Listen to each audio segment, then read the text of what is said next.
বক্ষে আজি বাজে নটরাজ, নৃত্য মদে মত্ত করে, ভাঙে চিন্তা ভাঙে শঙ্কালাজ, তুচ্ছ করে সম্মানের অভিমান, চিত্ত টেনে আনে বিশ্বের প্রাঙ্গণতারে, তব নৃত্য ছন্দের সন্ধানে।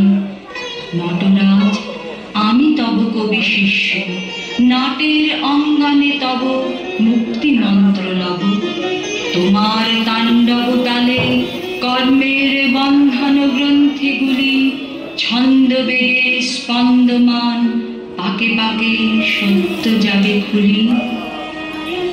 Thank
you.